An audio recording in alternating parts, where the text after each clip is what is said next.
예배 가운데 하나님께서 함께 하시는 줄 믿습니다. 하나님께서 우리 각자에게 위로와 힘과 소망을 주실 때 그 은혜 모두가 다 받아 누리시길 주의 이름으로 축복합니다. 오늘은 무엇을 드릴 것인가 라는 제하의 말씀을 나누겠습니다. 3일 후면 12월 25일 성탄절입니다. 여러분, 성탄절 하면 어떤 추억이 떠올려지십니까? 교회 생활과 관련해서 생각할 때 어떤 추억이 생각나시는지요?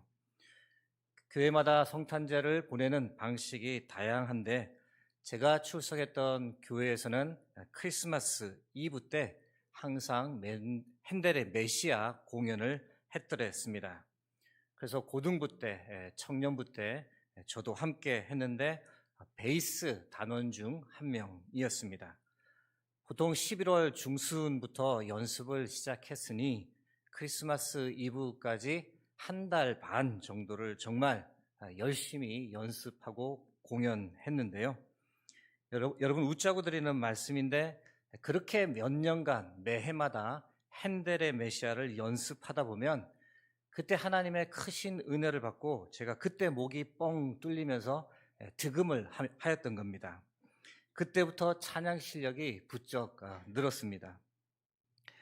그 교회는 성탄절 자정 예배는 없었습니다. 그래서 고등부, 청년부 때는 다 함께 모여서 밤늦게까지 모임을 가졌더랬는데요. 게임도 하고 선물 교환도 하고 그렇게 같이 밤을 보내다가 성탄절 새벽송을 부르러 같이 나가는 겁니다.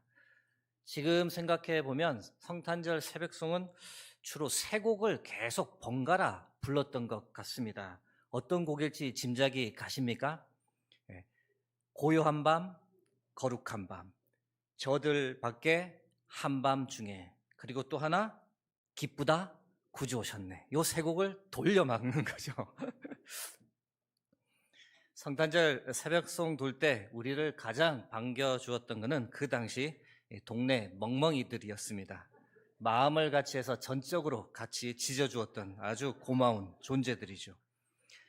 새벽송 마지막에는 성도님들께서 주무시고 계시더라도 집 앞에서 축복의 인사로 꼭 마무리했습니다. 메리 크리스마스, 해피 뉴 이어.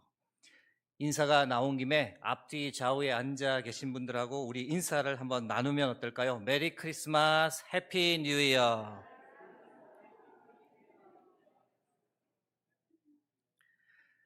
오늘 본문 마태복음 2장 1절에서 12절 말씀을 함께 보겠습니다. 우리에게는 너무나 익숙한 말씀입니다. 성탄절 때마다 한 번씩은 꼭 보게 되는 본문인데요. 그런데 이 본문에 관해 우리가 잘못 알고 있는 것이 몇 가지 있어 먼저 한번 언급하려고 합니다. 선입견이죠. 그런 줄 알고 있었는데, 저도 그런 줄 알고 있었는데 알고 보니 그렇지 않은 몇 가지가 있습니다. 질문으로 준비해 보았는데요. 여러분, 동방박사가 몇 명일까요? 질문을 듣자마자 3명이라고 답하고 싶은데 심지어 국어사전에도 3명이라고 직시되어 있습니다. 베들레헴에서 예수가 탄생했을 때 별을 보고 동쪽에서 찾아와 아기 예수에게 경배하고 황금, 유향, 모략 3가지 예물을 바쳤다고 하는 3명의 점성술사. 국어사전에도 이렇게 적시되어 있으니 우리가 3명이라고 답하는 것은 어찌 보면 당연합니다. 가장 먼저 누가 3명이라고 주장했나 보았더니 주 3세기 때에 유명한 교부 오리게네스가 예수님께 드린 예물이 3가지이니 동방박사가 3명이었다라고 주장했는데 그 주장이 지금까지 그대로 전해져 내려왔습니다. 전에는 찬송가에도 3명이라고 쓰여 있었습니다. 이전에 사용하던 찬송가 통합 찬송가라고 하는데요. 통합 찬송가 116장의 제목이 동방박사 3사람이었습니다. 존 홉킨스라는 성공회 목사님께서 작사 작곡하신 곡인데 원문에도 동방박사 3사람이라고 분명히 표현되어 있습니다. 이런저런 이유로 대부분 사람들은 동방박사 3사람이라고 머리에 각인이 되어 있는데, 그런데 오늘 본문 아무리 눈을 씻고 찾아봐도 3명이라고 언급하지는 않는 거죠. 결론적으로 동방박사는 몇 명이었을까요? 정답은 아무도 모른다입니다. 이 사실이 반영되었기 때문에 지금 우리가 사용하는 찬송가는 새 찬송가입니다. 똑같은 116장인데 노래 제목이 바뀌었습니다. 동방박사 세 사람에서 동방에서 박사들이라고 바뀌어 있는 거죠. 상식적으로 생각해 보아도 동방으로부터 단 세 사람이 아니라 큰 그룹이 왔을 가능성이 더 높습니다. 왕이 될 존재를 아련하러 왔는데 달랑 3명만 왔겠습니까? 오늘 본문 3절을 보셔도 헤롯 왕과 온 예루살렘 사람들이 소동했다라고 말하고 있는데, 즉 예루살렘 사람들의 눈에도 확 띌 정도로 큰 그룹으로 왔을 것이다 라고 보는 것이 더 타당하다 말씀드릴 수 있습니다. 마태복음 오늘 본문 두 번째 질문은 박사는 어떤 사람일까요? 입니다. 마태복음 2장 1절 말씀 제가 읽어드립니다. 헤롯 왕 때에 예수께서 유대 베들레헴에서 나심에 동방으로부터 박사들이 예루살렘에 이르러 말하되, 이 본문에 쓰여진 박사라는 단어가 박사 과정을 마친 사람에게 주어지는 학위 또는 그 학위를 마친 사람을 일컫는 그 박사와 동일한 글자입니다. 물론 이런 의미에서 마태복음이 쓰여지지는 않았을 것이고요. 사전에는 박사의 두 번째 뜻이 있습니다. 어떤 일에 정통하거나 숙달된 사람을 비유적으로 이르는 말이란 뜻입니다. 이 의미가 마태복음에서 사용된 것으로 보입니다. 질문을 하게 됩니다. 어떤 일에 정통한 사람들이었을까?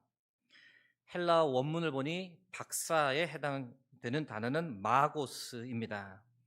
4가지 의미를 전달하는 단어인데, 첫 번째는 별에 정통한 사람, 천문학자이거나 점성술사를 가리킵니다. 두 번째는 꿈에 정통한 사람, 즉 꿈을 잘 해석하는 사람을 가리키기도 합니다. 세 번째는 지식, 지혜에 정통한 사람, 현자라고 번역할 수 있습니다.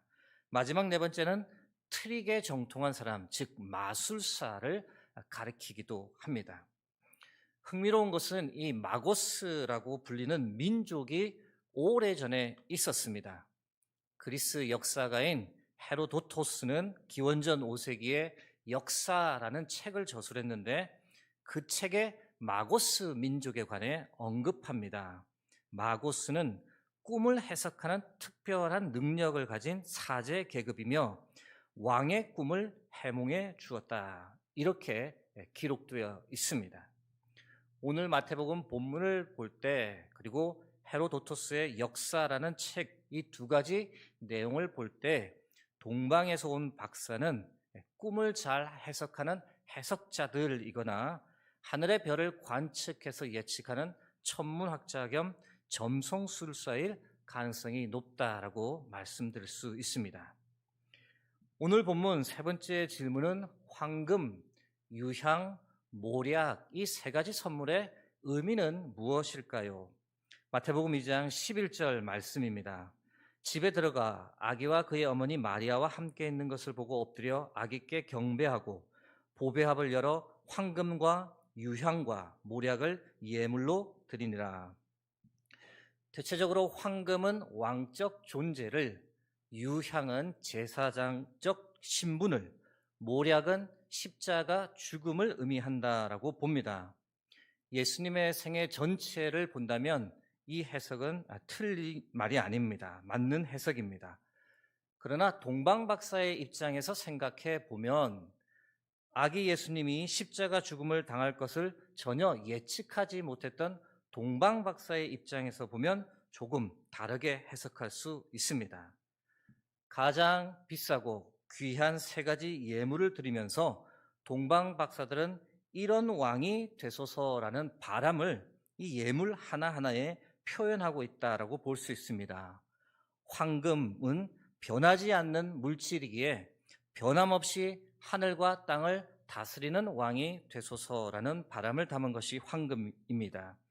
유황은 가장 아름다운 향기를 내는 물질이기에 향기로운 하나님의 아들이 되소서라는 바람을 담고, 그리고 모략은 몸에 발라 정결함과 고귀함을 돋보이게 하는 것이기에 정결함과 고귀한 왕이 되소서라는 이 바람을 세 가지 예물 속에서 표현했다라고 볼 수 있습니다. 본문에 관해 세 가지 질문을 지금까지 나누어 보았습니다. 여러분 공감이 좀 가시는지요? 이제 오늘 본문을 우리의 삶에 한번 적용해 보고자 합니다. 동방에서 온 박사들, 왕이 될 아기 예수님을 만나기 위해 먼 길을 오면서 자신들이 준비할 수 있는 최고의 선물을 준비해 왔습니다. 그리고 그 예물을 정성껏 아기 예수님께 드리며 예수님을 경배했습니다. 2024년 성탄절을 앞두고 있는 우리 동방 박사들처럼 주님께 선물을 준비해서 드리면 좋겠습니다. 이번 성탄절을 위해 어떤 선물을 준비하면 좋을까요? 여러분, 가장 좋은 선물이란 선물을 받는 사람이 가장 간절히 원하는 것일 겁니다. 그런 의미에서 질문을 조금 바꾸어 생각해 보면, 여러분, 주님은 우리로부터 어떤 선물을 받기 원하실까요? 우리가 어떤 선물을 드렸을 때 예수님은 가장 기뻐하실까요? 지금부터 이 질문에 관해 여러분과 나누어 보겠습니다. 여러분, 예수님께서 가장 좋아하실 선물, 제가 100% 확신을 가지고 말씀드릴 수 있는 것, 잃어버린 자를 주께 데리고 오면 주님께서 가장 좋아하십니다. 주님께 무엇을 드릴 것인가? 잃어버린 자입니다. 누가복음 19장 9절에서 10절 말씀 함께 합독하겠습니다. 예수께서 이르시되 오늘 구원이 이 집에 이르렀으니 이 사람도 아브라함의 자손이미로다. 인자가 온 것은 잃어버린 자를 찾아 구원하려 함이니라. 아멘. 예수님께서 낮고 천한 몸을 입고 이 땅에 오신 첫 번째 이유, 가장 큰 이유, 잃어버린 자를 찾아 구원하기 위함이었습니다.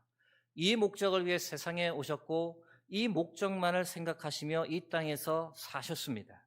자신의 건강을 돌볼 겨를도 없이 이 동네에서 저 동네로 옮겨 다니며 한 영혼이라도 더 구원하시려고 애쓰다가 마지막에는 온 인류를 위해 십자가 죽음을 선택하셨습니다. 그렇게 사셨던 예수님, 마지막에 우리에게 마지막 유언의 말씀으로 남기실 때도 너희도 그렇게 살아가라라고 말씀하십니다. 마태복음 28장 19절에서 20절 말씀입니다. 그러므로 너희는 가서 모든 민족을 제자로 삼아 아버지와 아들과 성령의 이름으로 세례를 베풀고 내가 너에게 분부한 모든 것을 가르쳐 지키게 하라. 볼지어다 내가 세상 끝날까지 너희와 항상 함께 있으리라 하시니라. 예수님 우리에게 이렇게 말씀하시는 것 같습니다. 너희도 나처럼 살아가야 한다. 잃어버린 영혼을 찾아 구원해야 한다. 그들에게 복음을 전해야 한다. 너희도 값없이 받은 구원, 다른 사람에게 값없이 전하며 살아야 한다. 그것이 나에게 가장 좋은 선물이다. 여러분, 우리 주위를 한번 둘러보십시오. 잃어버린 자가 누구입니까? 참 많습니다. 복음을 한 번도 들어보지도 못하고 주님을 영접하지 못한 사람들 참 많습니다. 교회를 부인하고 주님을 부인하고 진리를 부인하고 여전히 세상의 헛된 것을 붙잡고 살아가는 불쌍한 사람들입니다. 어디로 가는 줄도 모르고 죽음의 길을 따라 죽음을 향해 가는 사람들이 정말 많습니다. 여러분, 그분들 그대로 놔두면 안 됩니다. 멈춰 세워야 합니다. 그 길이 아니라고 알려주어야 하고 길이요 진리요 생명이신 주께로 나올 수 있도록 안내해 주어야 합니다. 그것이 예수님께 드릴 수 있는 가장 좋은 선물임을 여러분 믿으시기 바랍니다. 전에는 교회를 다니다가 지금은 길을 잃고 헤매는 이들 또한 많습니다. 한때는 교회 생활 정말 열심히 했는데 바빠서 마음의 상처를 받아서 또는 다른 여러 가지 이유로 믿음을 떠나 길을 잃고 헤매는 이들도 참 많습니다. 하나님 떠나 혼자 잘 살아보겠다고 했는데 결국 모든 것을 잃어버리고 이제는 아버지께로 다시 돌아올까 말까를 고민하고 있는 이 둘째 아들 탕자와 같은 이들이 우리 주위에 많습니다. 때론 안타깝지만 우리의 자녀들이 하나님을 중심에 두지 않고 세상 성공을 인생 목표로 삼아 달려가는 경우도 있습니다. 여러분, 예수님께는 이들이 주께로 돌아오는 것이 가장 큰 좋은 선물입니다. 주께서 가장 기뻐하시는 선물이 바로 잃어버린 자가 주께로 돌아오는 겁니다. 내가 구원을 받고 지금 이 자리에서 하나님의 은혜를 누리고 있는 것처럼 더 많은 사람이 주께로 돌아오기를 간절히 예수님은 바라십니다. 성탄절을 앞두고 잃어버린 자들을 주께로 이끌어 주의 마음을 기쁘게 해드리는 복된 성탄절을 보내실 수 있길 주의 이름으로 축복합니다. 예수님은 우리로부터 어떤 선물을 받기 원하실까요? 우리가 어떤 선물을 드리면 주께서 기뻐하실까요? 두 번째, 우리의 착한 행실입니다. 요한복음 12장 46절 말씀 함께 합독하겠습니다. 나는 빛으로 세상에 왔나니 물은 나를 믿는 자로 어둠에 거하지 않게 하려 함이로라. 아멘. 예수님께서 낮고 천한 몸을 입고 이 땅에 오신 이후 조금 다르게 설명하십니다. 우리가 어둠 가운데 살지 않게 하려고 빛으로 오셨다라고 말씀하십니다. 그러면서 우리에게도 당부하시길, 말씀하시길, 너희도 이 땅에서 빛으로 살아가라라고 말씀하십니다. 마태복음 5장 14절에서 16절 말씀 함께 합독하겠습니다. 너희는 세상의 빛이라. 산 위에 있는 동네가 숨겨지지 못할 것이요 사람이 등불을 켜서 말 아래에 두지 아니하고 등경 위에 두나니 이러므로 집안 모든 사람에게 빛이 느니라. 이같이 너희 빛이 사람 앞에 비치게 하여 그들로 너희 착한 행실을 보고 하늘에 계신 너희 아버지께 영광을 돌리게 하라. 아멘. 조금 오래된 일이긴 한데요. 한때 서울역 목도리녀라고 하는 여대생이 유명세를 탔습니다. 한 여대생이 길을 가다가 길에서 주저앉아 있는 어르신을 발견을 했습니다. 가던 걸음을 멈추고 질문을 드렸습니다. 할아버지 어디 가세요? 막걸리 사러 가요 라고 어르신이 답했습니다. 여대생은 어르신을 위해 근처 편의점으로 가 막걸리를 대신 사드렸습니다. 막걸리만 사다 드렸겠습니까? 추운 겨울인지라 함께 드시면 힘이 날 따뜻한 빵, 따뜻한 음료수까지 같이 사드렸습니다. 어르신은 고맙다라고 하시며 양말에서 돈을 꺼내어 여학생에게 주려 했지만 여학생은 괜찮다라고 말하고 자신의 갈 길을 갔습니다. 그런데 잠시 후 가던 길을 멈추고 다시 돌아왔습니다. 그리고 자신이 하고 있던 목도리를 어르신의 목에 감아 드렸습니다.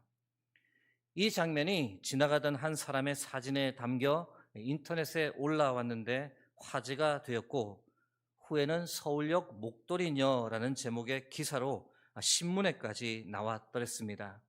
그 현장 사진 2장인데 위에는 처음 만나는 장면이고 밑에는 목도리를 어르신의 목에 감아드리는 장면입니다. 여러분, 이 2장의 사진 보시면서 어떤 느낌, 어떤 생각이 드십니까? 아직 세상은 밝구나, 세상은 살만하구나, 각박하지만 여전히 희망은 있구나, 그런 생각이 들지 않습니까? 어둠 속에서 빛을 보게 되지 않습니까? 여러분, 생각해보면 착한 행실은 그렇게 힘든 것이 아닙니다. 잠깐의 멈춤, 잠깐의 도움, 잠깐의 헌신이면 됩니다. 그러면 그 잠깐의 착한 행실이 이렇게까지 많은 사람들에게 빛이 되어 줍니다. 사람들에게 희망과 용기, 소망을 불어넣어 줍니다. 예수님께서는 이 사실을 너무도 잘 아셨기 때문에 우리에게 세상의 빛으로 살아가라라고 말씀하십니다. 세상의 빛으로 살아가는 삶 어떤 것일까요? 에베소서 4장 32절 말씀 제가 읽어드립니다. 서로 친절하게 하며 불쌍히 여기며 서로 용서하기를 하나님이 그리스도 안에서 너희를 용서하심과 같이 하라. 사랑하는 성도 여러분, 여러분은 빛의 자녀입니다. 우리는 빛으로 오신 주님을 본받아 이 세상에서 빛을 발하며 살아가야 합니다. 세상이 너무 어둡습니다. 사람들의 마음이 너무 어둡습니다. 이 가운데서 우리가 빛을 발하지 않으면 이 세상은 더 어두워집니다. 빛의 자녀 여러분, 빛을 발하며 살아가길 간절히 바랍니다. 우리의 착한 행실, 우리의 친절, 긍휼, 용서의 삶을 보고 많은 사람들이 어둠 속에서 빛을 발견할 수 있기를 소망합니다. 그러면 우리의 그 착한 행실 그 자체가 예수님께는 가장 큰 성탄의 선물이 될 줄 믿습니다. 이번 성탄절에는 이 선물, 우리의 착한 행실을 꼭 주님께 드릴 수 있기를 주의 이름으로 축복합니다. 예수님은 우리로부터 어떤 선물을 받기 원하실까요? 마지막 세 번째, 우리의 나눔입니다. 마태복음 19장 21절 말씀 함께 합독하겠습니다. 예수께서 이르시되 내가 온전하고자 할진대 가서 내 소유를 팔아 가난한 자들에게 주라. 그리하면 하늘에서 보화가 내게 있으리라. 그리고 와서 나를 따르라 하시니. 예수님께서 부자 청년에게만 주는 극약 처방입니다. 부자 청년의 삶 나무랄 데 없었습니다.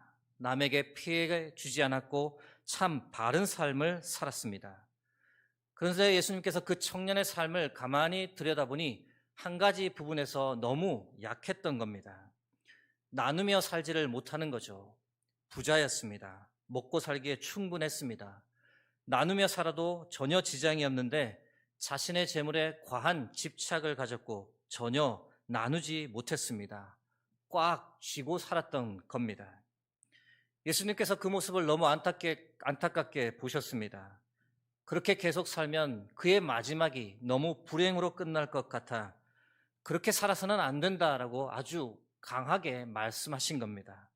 나누고 베풀며 살며 하늘의 보화를 쌓는 삶을 살아가라고 말씀하셨습니다. 여러분, 여기서 질문을 하나 드리고 싶은데요. 성탄절에 사람들이 선물을 준비해서 서로 주고 받습니다. 여러분, 선물 주는 것이 더 좋습니까? 아니면 선물 받는 것이 더 좋습니까? 저는 그렇지 않은데 대부분 여성분들은 주는 것이 더 좋다고 말합니다. 저하고 집에서 같이 사는 분도 선물 주는 것이 더 좋답니다. 제가 잘 이해가 되지 않아서 선물 주는 것이 더 행복한 이유를 물었더니 답을 이렇게 합니다. 선물을 받을 때는 받을 때, 그리고 그 다음에 잠깐 행복한데 선물을 준비할 때는 준비할 때부터 행복하답니다. 상대방이 무엇이 필요한지를 생각하고 그것을 구하기 위해 이리저리 다니는 그 자체도 재밌고 즐겁답니다. 그리고 상대방이 선물을 받고 정말 좋아하는 모습을 보면 준비한 만큼 기쁨이 배가 된답니다. 저에게는 딴 세상 이야기처럼 들렸습니다. 여러분에게도 혹시 이런 기쁨 있으십니까? 받는 것보다 주는 것이 더 행복하십니까? 영상 1분짜리인데 잠깐 우리가 같이 보겠습니다.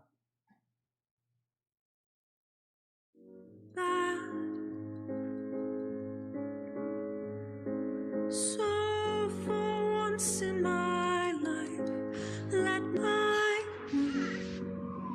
Lord not be the first time.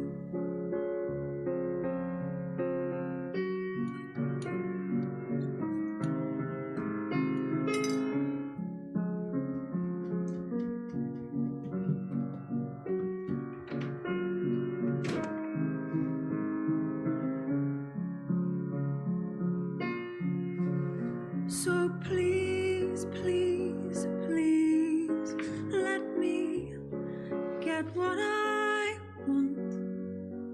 Lord knows it would be the first time.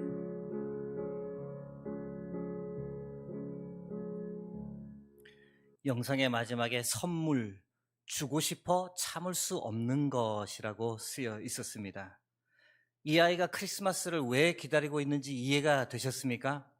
선물을 받고 싶어서 크리스마스를 기다린 것이 아니라 사랑하는 엄마 아빠에게 자신이 준비한 선물을 너무 주고 싶어서 그래서 크리스마스를 간절히 기다렸습니다.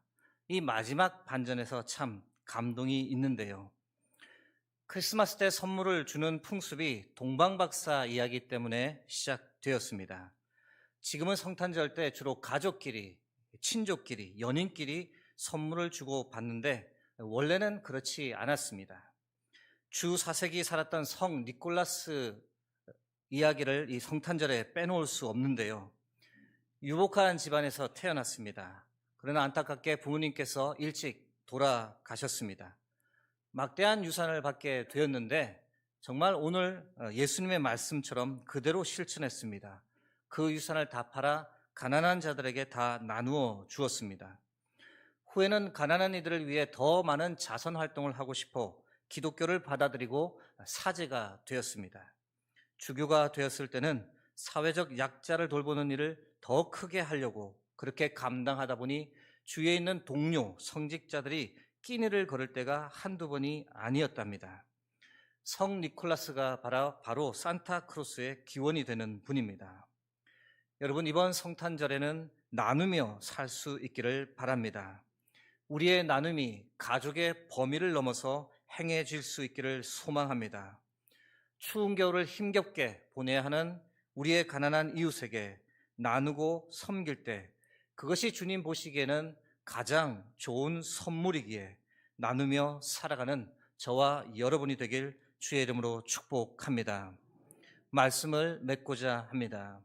사랑하는 성도 여러분, 우리 모두 성탄절을 앞두고 있습니다. 동방 박사들처럼 주님께 드릴 선물을 준비하고 이번 성탄절을 함께 맞으면 참 좋겠습니다. 우리가 드렸을 때 주님께서 가장 기뻐하시는 것 3가지를 말씀드렸습니다.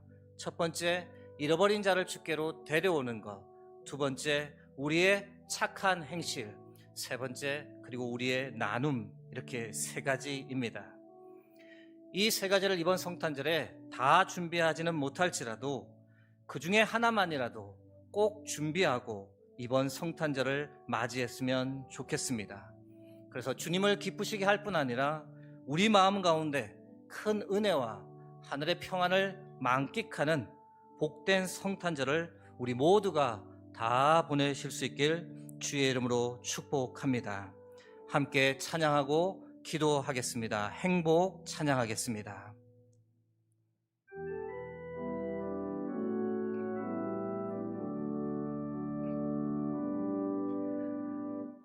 화려하지 않아도 정결하게 사는 삶, 가진 것이 적어도 감사하며 사는 삶, 내게 주신 작은 힘 나눠주며 사는 삶, 이것이 나의 삶의 행복이라오. 화려하지 않아도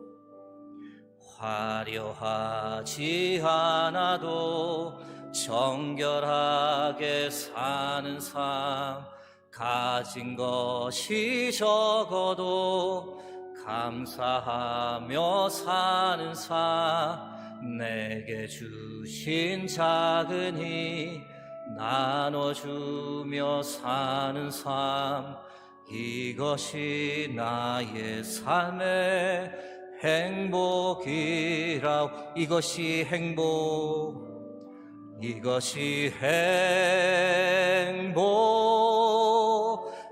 행복이라오. 세상은 알 수 없는 하나님 선물, 이것이 행복이라오. 하나님의 자녀로 살아가는 것, 이것이 이것이 행복이라오.